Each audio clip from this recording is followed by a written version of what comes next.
RFI Convida. Andréa Gomes Durão. A RFI convida Paulo Miada, curador-chefe do Instituto Tomi Otaki, em São Paulo, além de já ter atuado junto à curadoria da Bienal de São Paulo, do Itaú Cultural, do Museu de Arte Moderna de São Paulo também. Bom, aqui na França, mais precisamente em Paris, Paulo Miada é curador adjunto do Centre Georges Pompidou. Obrigada, Paulo, pela sua presença aqui nos estúdios da RFI. Obrigado, Andréa, pelo convite, pela conversa. Paulo, no Centre Pompidou, você é curador adjunto, não somente para o Brasil, mas para a América Latina. Explica um pouco para a gente como funciona esse papel do curador adjunto. Vocês atuam em relação a determinadas regiões, seria isso? Sim, essa é uma posição relativamente nova, que agora completa 2 anos, então foi implementada ainda em fase de restrições de viagens por conta da pandemia. Mas é uma discussão que já leva alguns anos no museu, que reflete a extensão do mundo, o compromisso do museu em estar mais próximo dos contextos, das histórias locais, e com o apoio dos amigos do museu, especificamente dos amigos da América Latina, os amigos da Ásia, os amigos da Europa Central, que foram os 3 primeiros comitês que viabilizaram a criação de cargos de curador adjunto, podem trazer uma pessoa, um profissional que atue e viva na região e que possa pesquisar de perto não só novos artistas, novos trabalhos, novas exposições, mas também a evolução do debate crítico historiográfico, porque não só surgem novas obras, mas também novas camadas da história vão sendo rediscutidas nos locais. E aí, a partir dessa presença, nós podemos propor aquisições e doações para ajudar a construir essa coleção, que já vem sendo construída até muito antes da construção do Centre Pompidou.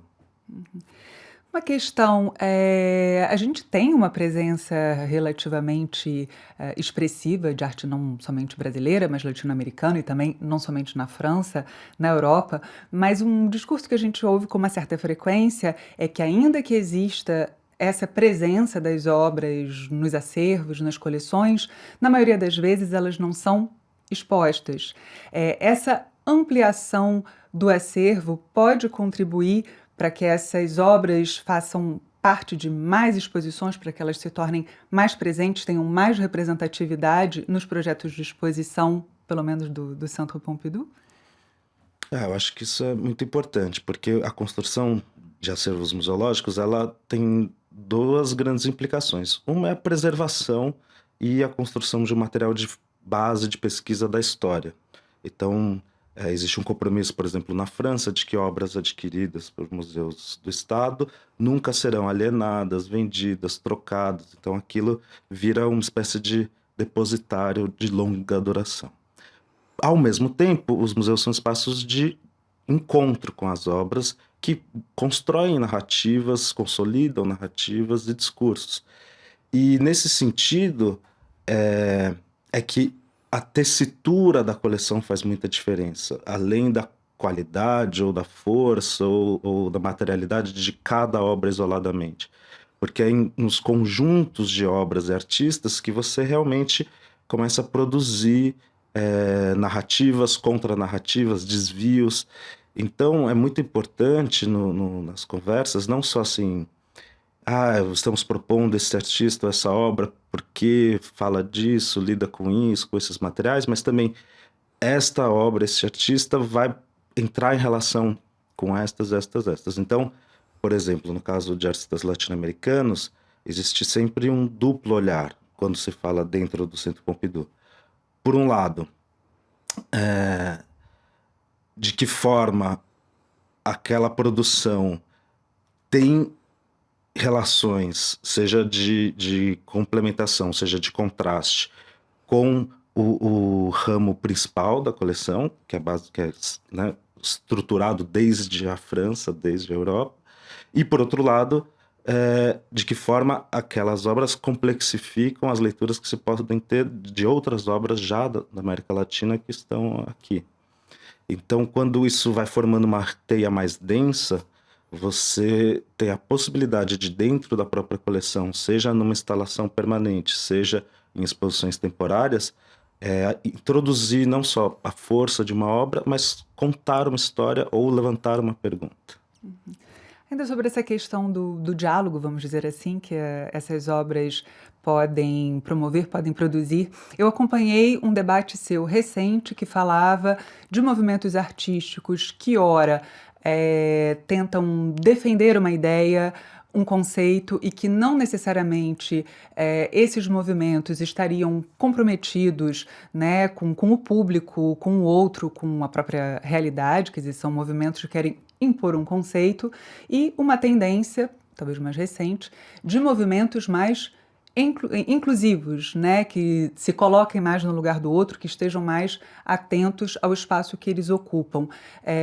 Essa questão de ampliar, né, a presença da arte brasileira e latino-americana no Centro Pompidou pode também contribuir para que se renuncie um pouco a essa imagem, às vezes estigmatizada, e ampliar também essa percepção de maior veracidade para o público? Eu acho que é muito comum que o campo das artes visuais, da arte moderna e da arte contemporânea, que é um campo codificado, que envolve um largo repertório, muitas vezes ele enuncia a voz de grupos sociais muito específicos, que têm acesso a uma certa formação, a certa circulação, a capacidade de atuar como artista. E isso se reflete no como a história da arte latino-americana foi recebida internacionalmente. O que a gente tem visto com mais e mais urgência é a necessidade de reconhecer que a sociedade não cabe nesse lugar de enunciação. A gente tem outros atores sociais, outros agentes sociais que existiram e constroem futuro e produzem discurso visual, não necessariamente coincidindo com a sintaxe dominante nas artes visuais, mas não também ignorando-a, mas produzindo desvios e tensões. Então, por exemplo, a gente hoje, em toda a América Latina, se depara com uma reivindicação de que as culturas indígenas não são apenas um tema e muito menos pertencem apenas ao passado, mas é um legado que é carregado por populações que estão em seu território e diversas pessoas em uma espécie de diáspora que falam em sua própria voz e que desejam o futuro. E, da mesma forma, produções afrodescendentes, afro-americanas e assim por diante. O que a gente percebe é que, perante esta reivindicação, a reelaboração da história da arte ela vai ter dois grandes trabalhos. Por um lado, como a gente viu já nesses 2 anos lidando com a coleção do Pompidou, a gente vai poder ter, pela primeira vez na história deste museu, artistas como Jaider Esbel, Seba Calfuqueu, Cheronaui, que são artistas de países diferentes da América Latina, do contexto indígena, e também com histórias de vida muito diferentes, mas que fazem uma produção contemporânea, que deseja e que é projetada para ocupar esses espaços de circulação em contato, em ligação com os seus com saberes tradicionais que são coletivos e lutas que são urgentes. Ao mesmo tempo, por exemplo, a gente poderia falar mais ou menos a mesma coisa de uma artista como a Rosana Paulino, que é uma artista afro-brasileira, que esteve presente na última Bienal de Veneza, agora faz parte da coleção do Pompidou, e reelabora um legado em resposta ou em fricção com a imagem do que é socialmente construída, do que é uma mulher negra, do que é a representação de uma mulher negra. Ela vai buscar outros repertórios que fazem parte da sua ancestralidade, da sua história, para contrapor essa imagem, e não só para os outros, mas para ela mesma. Mas, ao mesmo tempo, nesse caso, a entrada dela vai estar em diálogo com a entrada de um artista como Heitor dos Prazeres, que é um artista que já no final dos anos 40, no começo dos anos 50, ganhou o prêmio na Bienal de São Paulo, passou a integrar a coleção do MoMA.